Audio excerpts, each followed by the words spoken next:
Every single deal that I get, I have to try to make the most out of that property, and not just throw it into the wholesale machine. And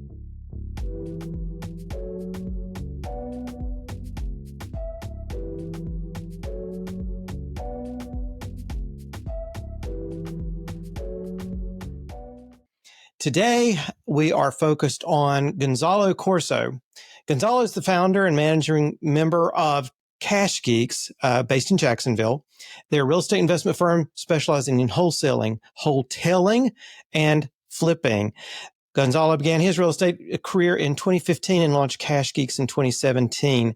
Since then, he's closed over 1,000 wholesale deals and now runs a lean, high-performing team.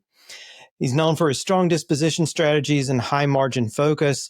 He successfully transitioned the company from hunting deals for hedge funds to working with local investors. Today, he concentrates on flipping, wholesaling, strategic joint ventures, and maximizing deal profitability from his network of realtors and wholesalers.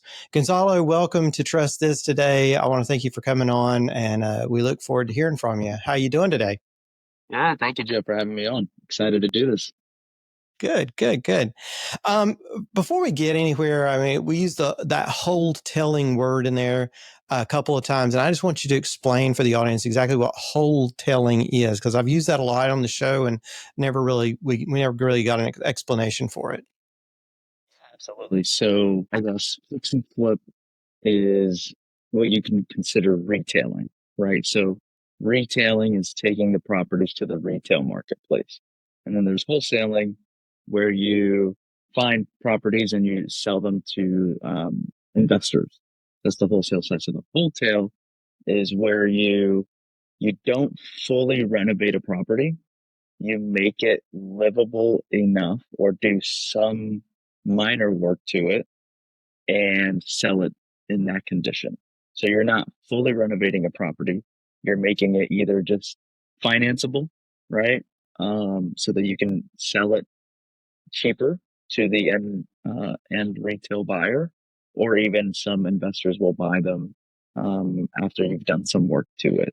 So that's what I've noticed, that the retail market right now is uh, it's harder to sell properties right now on the retail market. Let's just put it that way, right? And so what I've noticed is, at the end of the day, you always think your projections show higher profit margins than you've actually gained, because right now we're doing a lot of contingencies to the end buyers, or they're just not selling as high as we thought they would.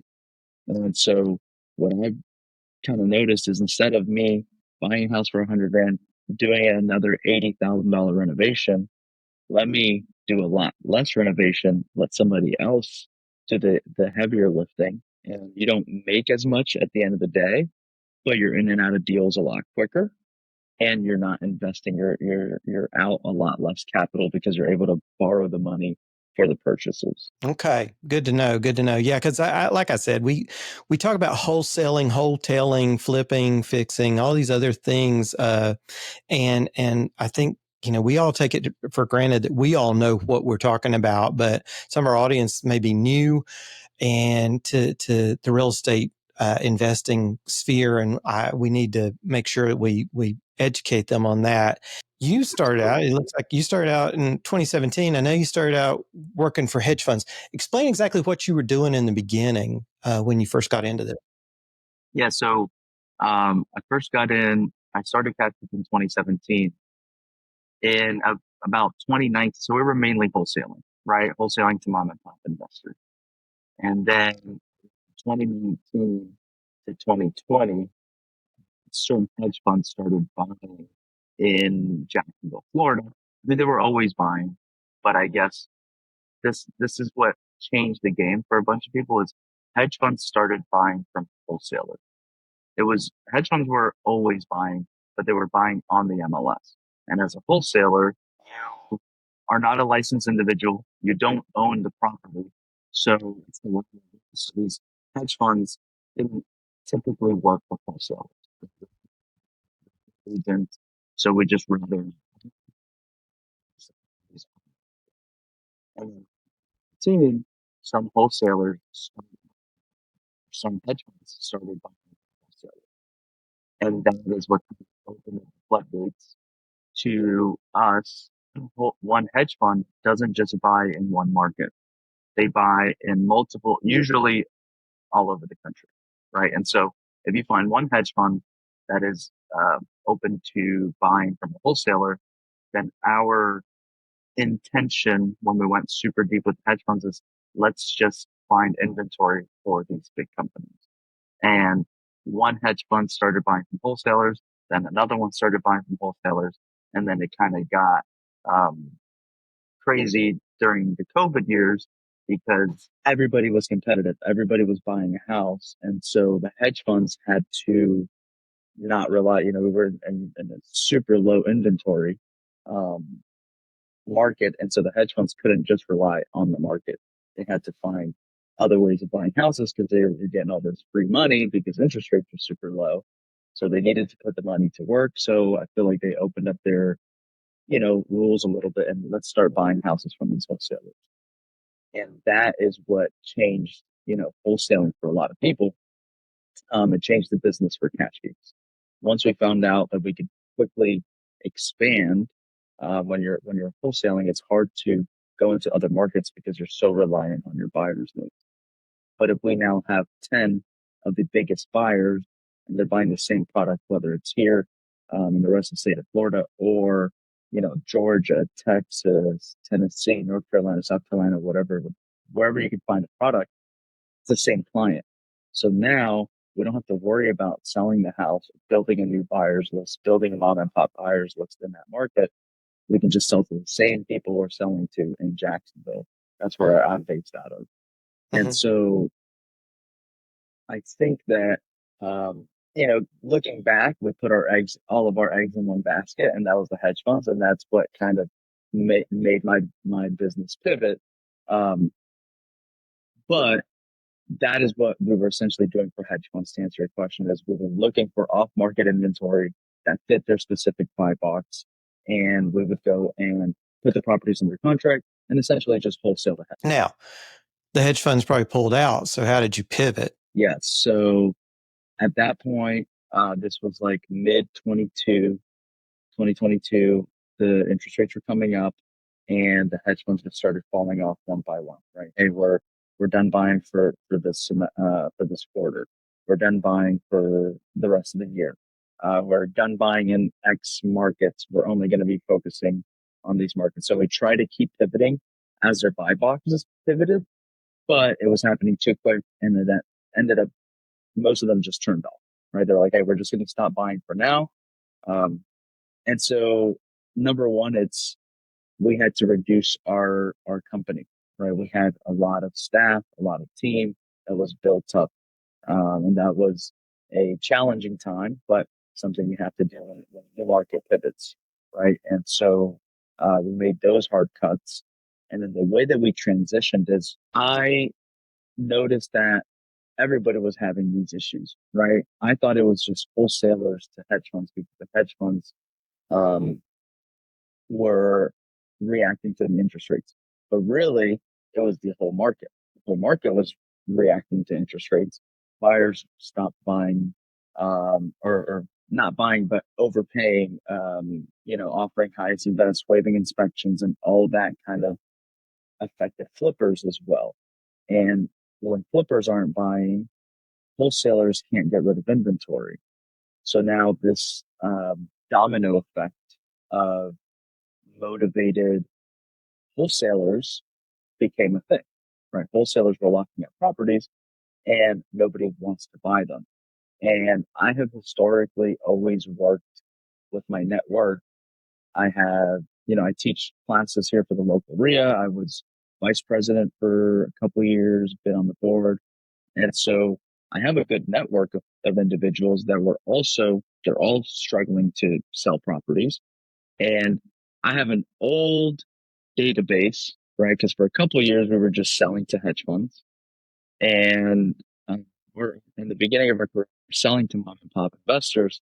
Then we transitioned to selling to hedge funds.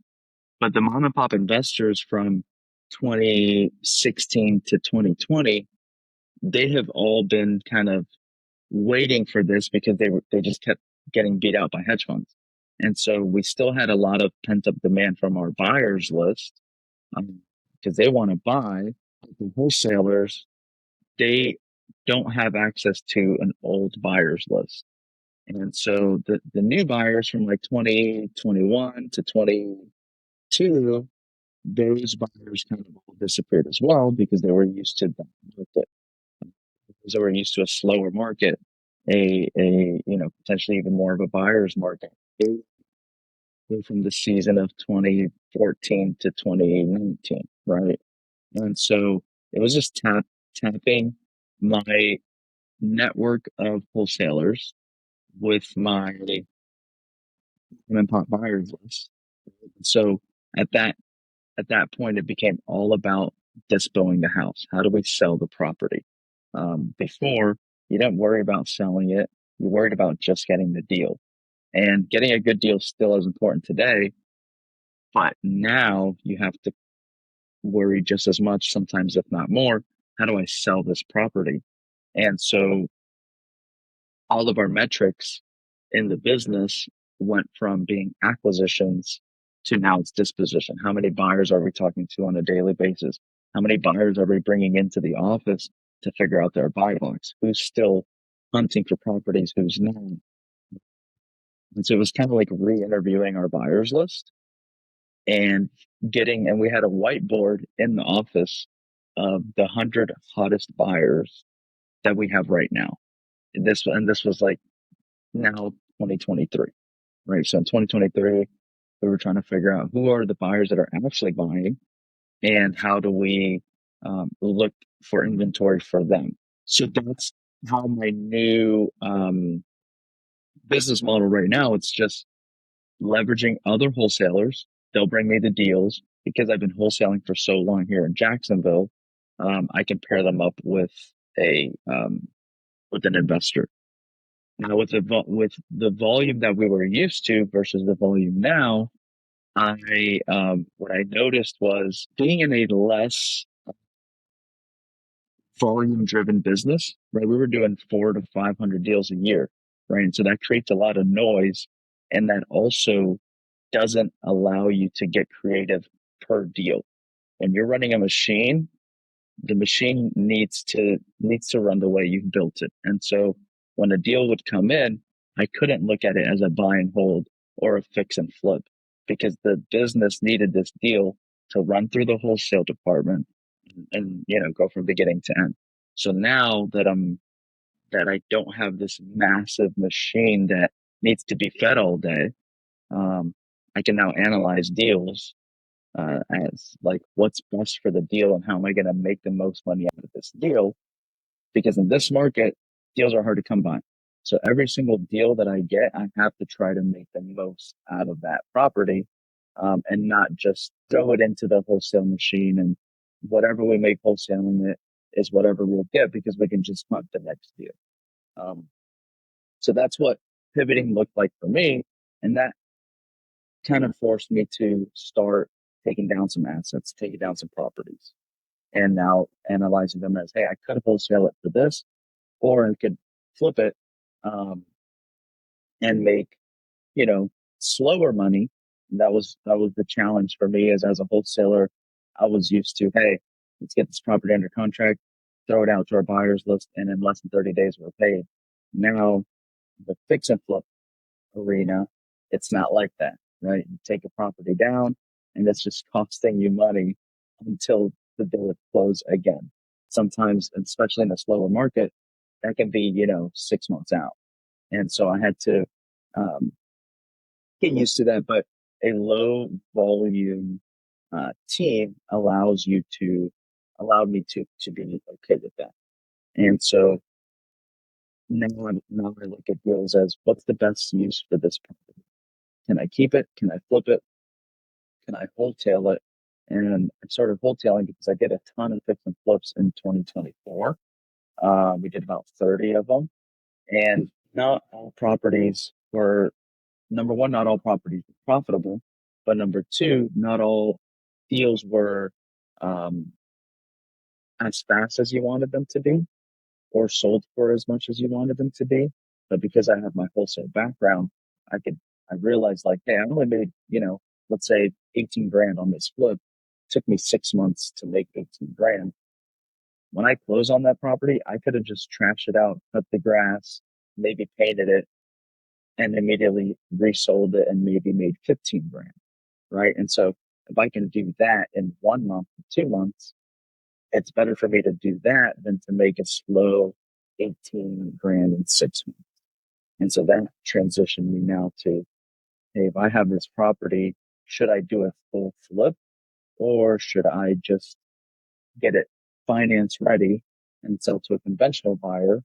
Um, and maybe you don't make as much, but you make it a lot quicker. And after my fix and flips, and any fix and flip investor hearing this, you never make as much as you think you're going to make, right? And so, um, what I realized is, hey, the quick 15 to 20 is way better for me than a potential 30 to 40 in 6 months. Yeah, I always tell when I teach investors any kind of class about contracts or whatever, I always talk about how fix and flip on TV, they make it look glamorous. And it's in 30 minutes, they've taken a zombie house, they fixed it up and they flipped it and they've made all this money. But number one, those shows were shot probably year 3, 4, 5 years ago, number one. So it was a different market. It was a seller's market, not a buyer's market like it is now. But I also tell everybody that's one of the highest risk activities you can do in real estate investing, because you don't know how long it's really going to take you to get that flip done, and then and what interest rates are going to do between the time that you bought the house and the time that you go to sell the house, where they're going to be, where unemployment levels are, where the job market is, all kinds of things, all kinds of other factors you have no control over. And I always used to joke I was going to have a t-shirt made that said, you never know what you bought until you open the wall, because so many of these fix and flippers I've represented over the years are like, oh, I got this house. It's just going to need some paint and maybe a new floor. And then they open the wall and the only thing holding the house together is the termites holding hands. Yep. That's it. Yep. So it's really risky to do that. And if you're not experienced with it, you can lose a lot of money really fast. So we heard how you scaled up. I mean, you built this huge team whenever the hedge funds were buying, and your whole focus was, okay, we got to get deals. We got to get the deals because we're just going to turn right around. We're going to wholesale the contracts off to these hedge funds. We've got our buyers already and we know what they were looking for. So then you scaled back down. How do you prioritize the people, what positions you need? How do you know what people you're going to need depending on what you're doing at the time? Yeah. So scaling down is hard. It was very, very tough making the picks, not based on metrics of performance, right? That's easy, right? If someone's not performing, they're not cutting it, right? So letting go of people because of lack of business or the market, it changes the way that you look at their metrics, right? When we had to let go and make cuts of scaling down, the way that we decided that is, number one, who's essential for the business. When you're looking at a scaling down market and it's happening very, very fast, um, you almost, you do care about performance, but you care more about, are they going to be able to help me rebuild this, right? And so you look for, not only are they really good performers, but there were some people that maybe they were really good at that position that they had, but if I had to pick, right, if I can only pick X amount of people that I have to keep, then I might care a little bit less about, hey, this person gets 15 contracts a week, right? Let's keep that person, versus, hey, this individual, if I get in a car accident at 2 a.m. and I can't reach these other people, then I'm calling this individual, right? Those are the people that we tried to keep the most, right? And so now it's, who's going to help me rebuild this? Who's going to stay? Because when you're making those cuts, the morale is horrible, right? The morale sucks. And they're also thinking like, are they next? And they're also thinking, can I still trust G? Right? Like G was telling me we're gonna go here, and now we're going here, and now, right. And so like these are all these are all traits that you can't just tell this from like, did you hit your KPIs? Did you make your calls? Did you, right? And so that's how we made the decisions of scaling down.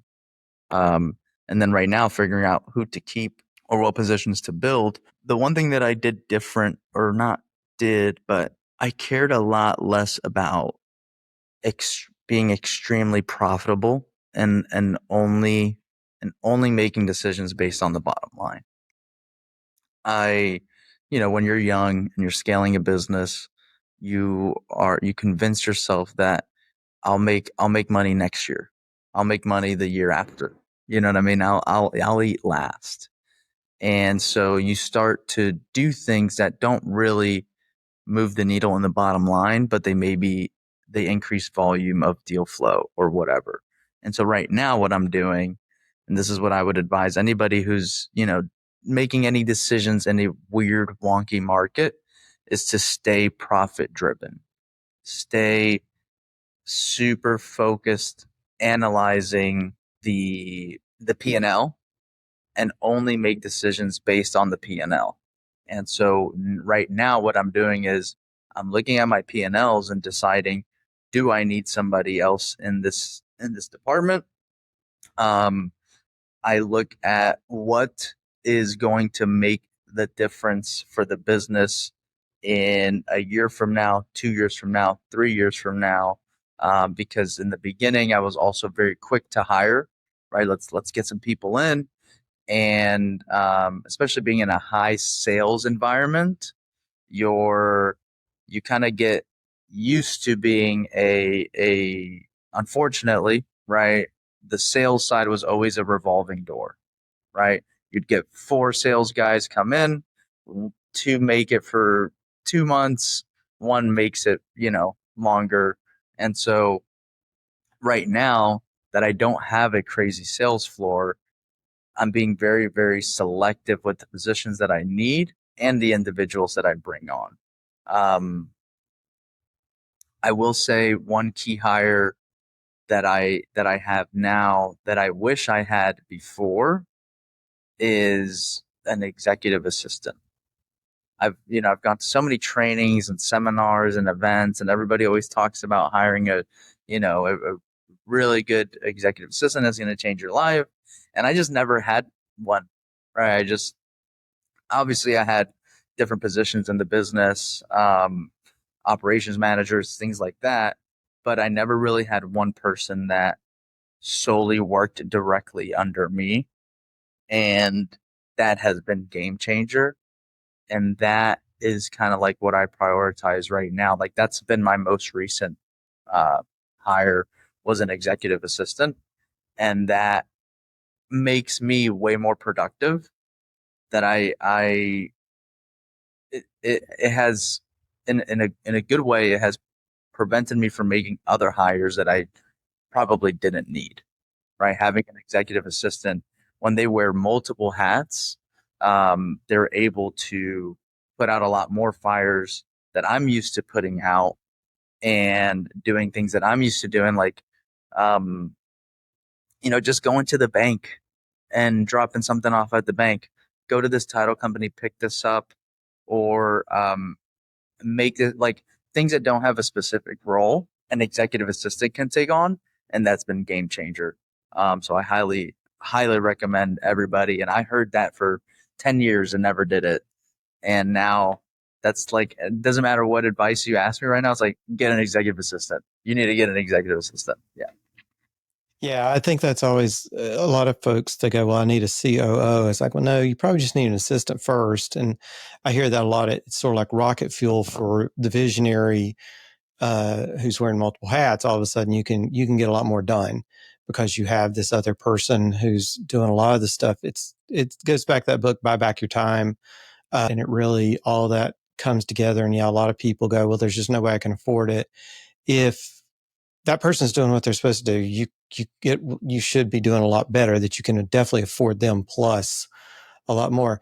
And I also sympathize you talking about, you hate letting people go when they've done nothing wrong.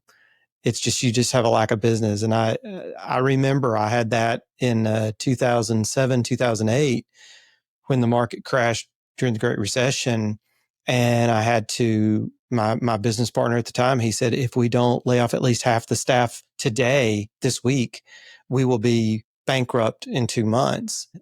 So we had to lay off, 50% of the staff. And then 2 weeks later, we had to lay off another 50% of the 50% that were left. We were down to a quarter, and you feel so horrible doing that. But it's definitely it's a blow to your ego, but in a way it's a good thing. It keeps you humble, because at some point it could always happen again, and so you're much more careful in your hiring before you hire someone else. You're a little more gun shy about it, a lot more selective about it. So it's horrible at the time, but it's, in the long run, I think it's good to go through that experience, just to keep you in your place a little bit, No, I because it agree, and definitely I'm does. grateful, man, because that's what it was for me. Like I got into the game in 2015, so I've only seen the upside since from the beginning, and so it was really good, and I'm grateful that it happened. Right, I feel like I thought I was a business owner before, you know what I mean? And now I truly do feel like a business owner, where you had to make the decisions of like, how am I going to make payroll? If I do decide to make payroll, how much of what's left in the bank account am I going to put towards payroll? It's just like you said, when your partner was like, hey, if we don't like make these cuts right now, I was in that same boat, and it sucks. But you're playing with your own money, right? And you're like, hey, if this is all the money I have left, how am I going to make it past the '07, '08, '09? You can't just keep everyone, right. I got really good advice. That's when I started leaning into everybody that I have been getting advice from before. It's like, hey, I know you went through this in the past. What would you do? And that was the really good advice that I got was, so it was two things. It was number one, which basically they were like, hey, if you're gonna make the cuts now or in 2-3 months from now, do it now while they can still find jobs. And that kind of, that was a little thing that I needed to hear, right? Because um you care about these people. And, when you're letting go of these people, you're just like, hey, I'll write you a recommendation letter. I'll help you find a position, whatever I got to do. And so, it was that, right? Do it while they can still find jobs. And that was valid at the time. Um, and then number two was, um, if, if this is all you have left, you have to go home to your wife and kids and explain to them why you kept Susie and Sally at the office and why you can't eat. So you have to go home and explain that to your wife. So if you are going to keep Susie and Sally, they better be explaining to your wife why your kid can't do this or whatever. And so that made me really internalize, like, okay, if I am going to keep a group of people, I need to be able to explain to my wife why I'm keeping them. And it can't be because they get 6 contracts. You know what I mean? And so that kind of goes back to the beginning when I was like, hey, now it's all about their integrity, their character, because those are easier people to justify, to not only myself, but to my family if I had to, right? Hey, we struggled because I needed to keep these key individuals, and now look at us, right? Yeah. I like that. I like that. Um, what kind of struggles do you think beginners who are just getting into real estate investing, what kind of struggles are they going to face? Uh, and how did you handle yours early on when you first started, thinking back to then? Yeah. So I think a lot of people underestimate the amount of sales that goes into wholesaling, or just real estate. And so when I say sales, I mean volume. If you're getting into sales, every sales is a contact sport, right? And so you have to put in a lot of offers. You have to walk a lot of properties. You have to talk to a lot of people. And so most people underestimate the amount of no's they're going to get. They underestimate the amount of properties they're going to have to analyze in order to get a successful transaction. And so I talked to a lot of investors, just getting started, and they're like, "Hey, I pulled a list. I've called like 20 people. None of them want to sell. What am I doing wrong?" And my immediate, answer is, you've only talked to 20 people. Like, you need to talk to more people. And so when I first got started in 2015, I actually got a job working for a wholesale company. It started off as like a mentor internship thing, and then it turned into a gig. And so I was blessed enough to have experienced the industry before I started my own business. And I just remember seeing, like, because I used to go and inspect the properties for them, take the pictures before we would go under contract. And so I would see, hey, I went and walked, 15 houses, but then we're only selling one or two of the 15 that I went to walk. And so I noticed, right, like, not everything that we went to, we would get under contract. And then out of the two that we were selling, one might actually close. Right. And so I always, I point out these numbers to create some more expectations, or some better expectations for people getting started, because that's a lot of what they face is, I keep getting no's, and they get, I wouldn't say, discouraged. I mean, yeah, they get discouraged, and then they quit. Right. And so that is, and the game also becomes, how can I expedite the amount of no's quicker? Right. So if you're saying I need to, I point out these numbers because I want people to realize this isn't a time thing. This is a contact thing. If it takes you 6 months to contact 500 people, or if it takes you 1 month to contact 500 people, right? It's the same amount of volume that you're hitting. So make it about, how can I talk to more people in a shorter amount of time? Um, and especially in a changing market, right? If you got into the game maybe 3 years ago, you could talk to 25 people and get a successful deal done. And now in a buyer's market where we just came off of the best interest rates ever, people are going to be less likely to sell, especially at a discount.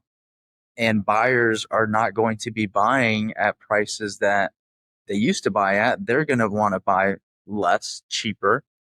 And so now it becomes it's an industry norm right now that your offers are increasing, your conversions are hurting right now, right? Your cost per deal is increasing, and you're having to make more offers to get more deals through the finish line. And so just understanding that from the beginning, I think, helps a lot of people kind of compare apples to apples when they're questioning themselves, like, what am I doing wrong when I've gone to look at 3 houses, no seller has taken my offer. What do I do? Like, how is this gonna happen?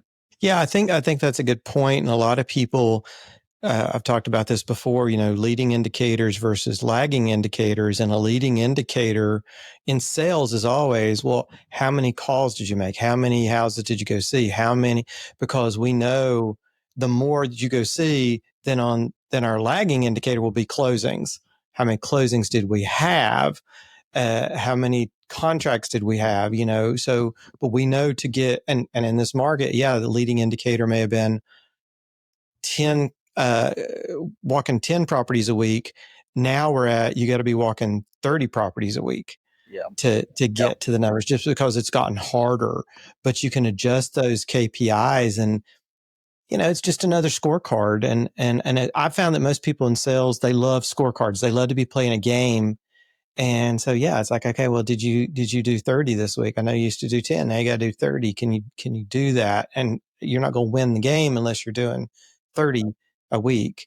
And then you can show them that how it plays through the timeline of the deal, of the life of the deal. Makes it a little bit easier for everybody to see. Yeah. What's a belief you've had to unlearn to unlock your next level in business? Something that you knew this is the way it is, and you've had to go, yeah, that's not right. So I would say two things.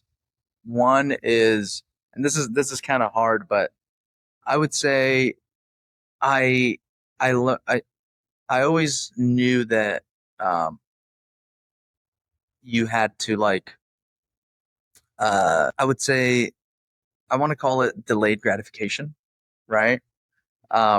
That's something that I learned early on, and I think that as a young individual, I got into the game when I was 19, and so I gave myself too much delayed gratification, and I feel like that is something that we can get carried away with and not, I guess, reap the benefits right now, right? And so that's one of the things that I had to not, you can't 100% reinvest everything that you have, right? You can't live off of a sofa in your living room for your whole life, right? Like sometimes you got to take some money out, put it into other things. And so that was one of the things for me that I feel like I didn't learn it right. You know what I mean? I don't know that I would have to unlearn it. But that was kind of one of those things where like, I just remember selling myself like, hey, I'll reap the benefits later. And then the market turned and then I never got to reap any of the benefits, you know? And so, um, that's one of the things. And then the other thing is, um, like the term being a jack of all trades, right? Jack of all trades is you know, something that's looked at as something positive, and being knowledgeable in a bunch of things is positive. But I would say that's one of the things that as I am maturing in business is understanding what are my strengths and just leaning into those strengths instead of becoming an expert at marketing and content creation and selling the properties and the renovation side and um, you know trying to learn all that. Like what I've learned is it's better to just be a master of your own craft and to let other experts handle, right, the things that they can handle. And so like for example on the retail side, like I don't list my flips, right? I just give them to the best realtors, let them do it. Some flippers want to get licensed and do it yourself, and that's okay, right? But then you have to be the expert at selling a property, especially right now in today's market.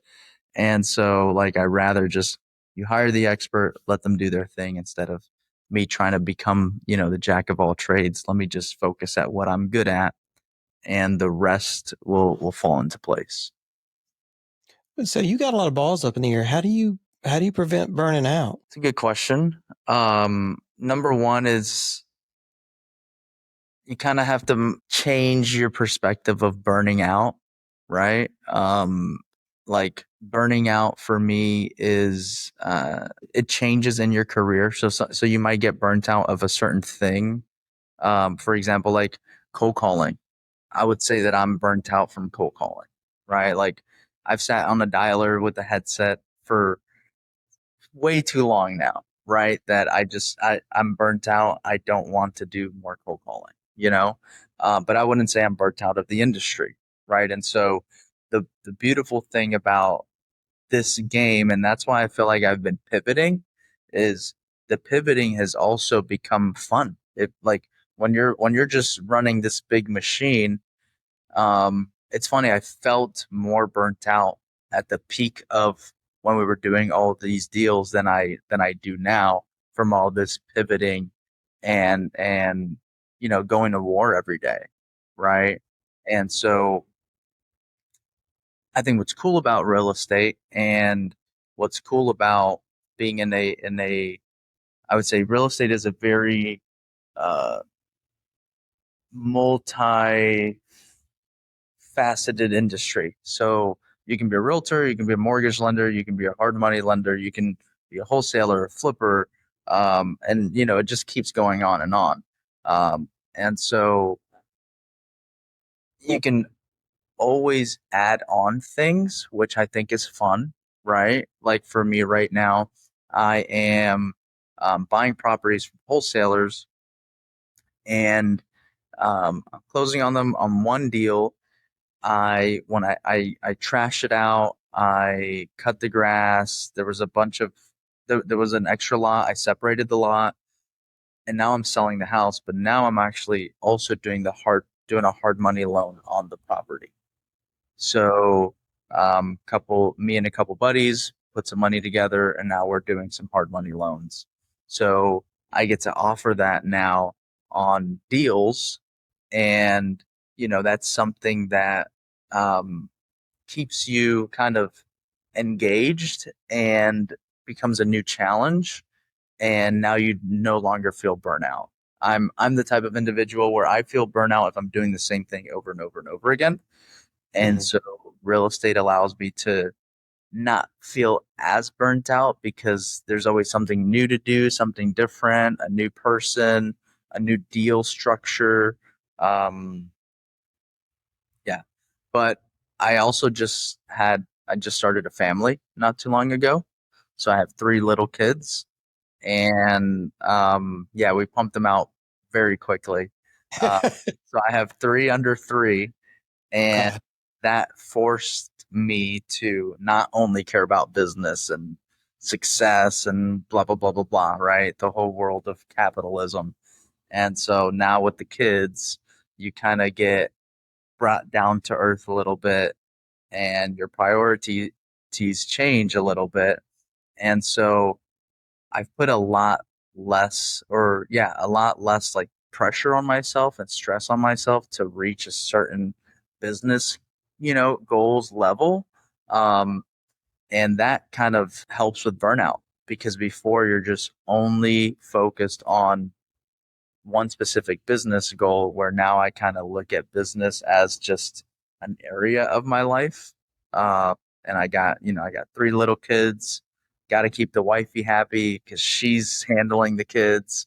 And so that helps with burnout is just spending time with them, going on little, family trips, putting the kids to sleep. It becomes a drag, but it helps, get your mind off of work. And when you're, putting your kids to bed or getting them ready for school, like you stop to take your, you stop taking yourself too serious and you start to, um, I guess, prioritize. I wouldn't say prioritize less business, but yeah, prioritizing business less is actually what helps with burnout for me as well. It just has just kind of become more of a lifestyle driven business, and by turning it into that, it's actually starting to grow and um, forcing me to make bigger decisions. Like right now, when you're buying houses, you now have to raise a lot of money. And so once you start putting out that you're buying houses, you start to get more coming in, more deal flow coming in, and now you need more money. And so the uh, the new challenge arises. Now you don't care about this, or not care, but because you have a new challenge now, you don't really feel burnt out putting out a new fire. At least for me, my personality. Give me a new challenge. I'll show up to work every single day, no burnout. Mhm.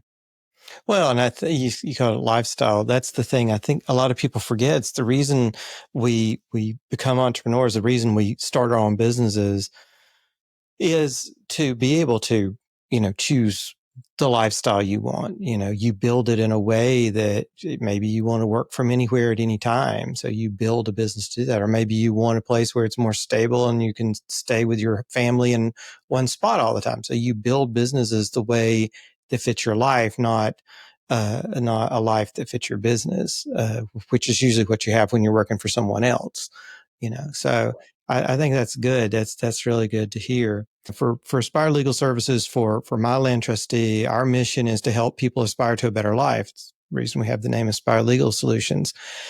One of the things that we always end every podcast with is we ask our guests, who is someone who has helped you aspire to a better life? So who would that be for you? Wow.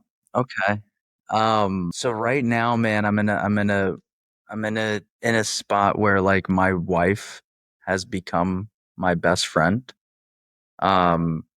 And she is the one who, I guess, challenges me every day to be happy, you know? And that's always her thing, is like, I don't care if you do this with the business or if you buy X amount of properties or whatever. What I care about is, are you happy?